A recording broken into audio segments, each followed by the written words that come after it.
As a stationery lover living in Japan, I feel like there's always something for me to get excited about. Hi, I'm Julie, and today I'll bring you to a lineup reveal event of my favorite planner, Hobonichi. After that, we'll check out a very cute Japan Post pop-up, walk around and eat at Tokyo's Korean town, and finally, I'll also visit Loft Shibuya to check out all the 2024 Japanese planners.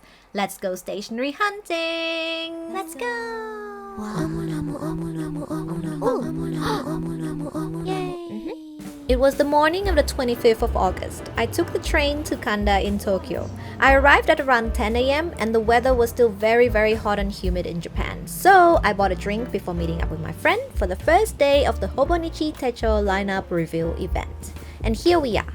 This is Kyla, also known as Rainbowholic. If you're a Hobonichi fan, make sure to check out her video of the event. She was so excited for this event that she arrived way too early. But that's okay, it means we were the first ones in the queue. 10:30 a.m. I tried to take a sneak peek into the shop. I couldn't really see much, but as you can tell, the excitement was real. Oops, the staff walked out and got really awkward.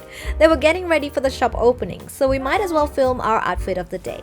Gotta look cute for the journals. This tote bag is the cutest ever, by the way. 11 a.m. We were the first ones to walk in, so I got to film it when it was still empty. We got our freebies as we entered, and this year it's a Hobonichi bottle of water and a Sleepy Sheep bear sticker. As proof of our visit, they also had this free stamp for us to use. How cool is this stamp design? I'm gonna stick this one in my journal when I get home. Ta-da! Next, I checked out the 2024 store-exclusive gifts. I really want these tiny tote bags, but unfortunately, you can only get this freebie when you purchase certain items. As with every year, we could also buy the Hobonichi Techo guidebook during this event. It's mostly in Japanese, but there are lots of pictures and ideas on how to use your journal. Very useful! Another cool freebie, if you buy an Opanchu Usagi collab, you'd get this tissue that you can turn into a teru teru bozu. It's meant to prevent a rainy day. For the past few years, I've been using Hobonichi Weeks as my journal.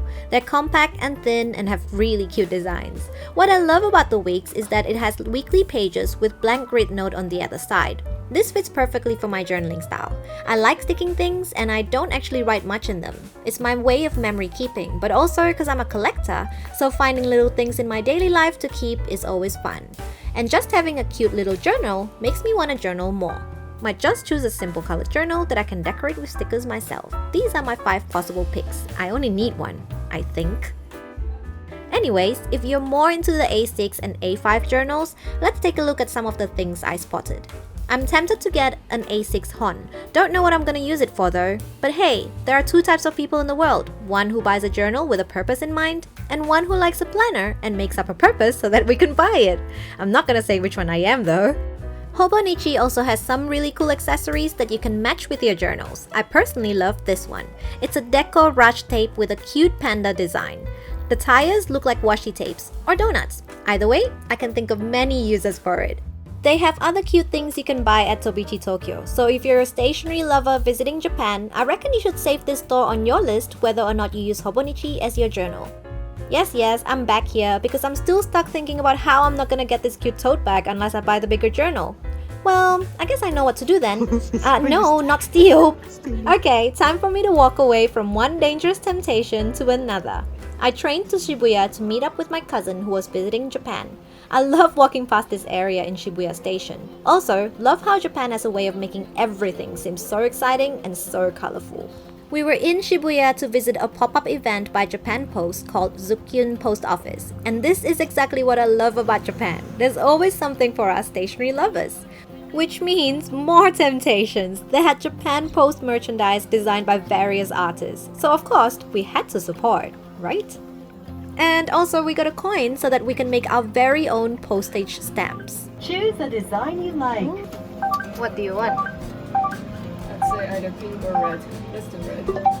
You get to make your own Purikura style postage stamps that you can actually use. We decided though to just take one each and stick it in our journal.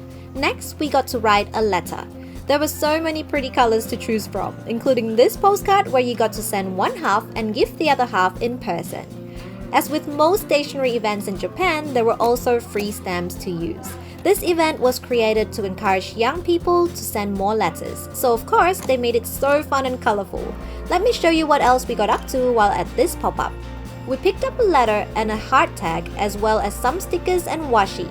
And we went to the heart table to decorate it all. Yep, these stickers were free to use, so we got creative and it was a lot of fun.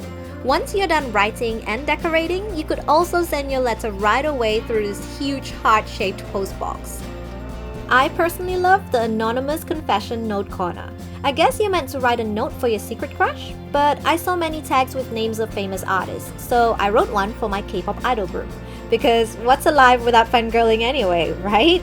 My cousin wrote one for her Haikyuu anime boy. She even brought her prop. Okay, then it was time to hang the confession note. I kinda wish this is a permanent event, so that many of you can actually come and visit when you're in Japan.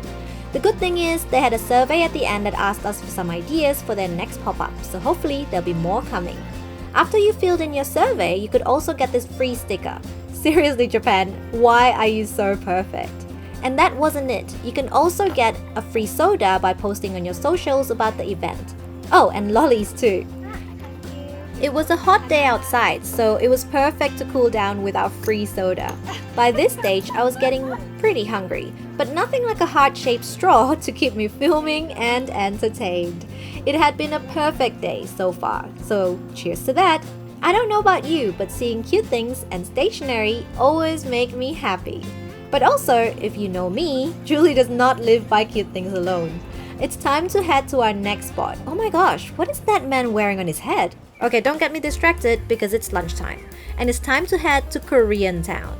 And you could straight away tell we were in Korean Town just by all the shops selling K-pop goods. But remember, no distraction. It's lunchtime. We put our bags away and we were ready to feast. This is Mamonaku Busan Eki, a train-themed Korean restaurant.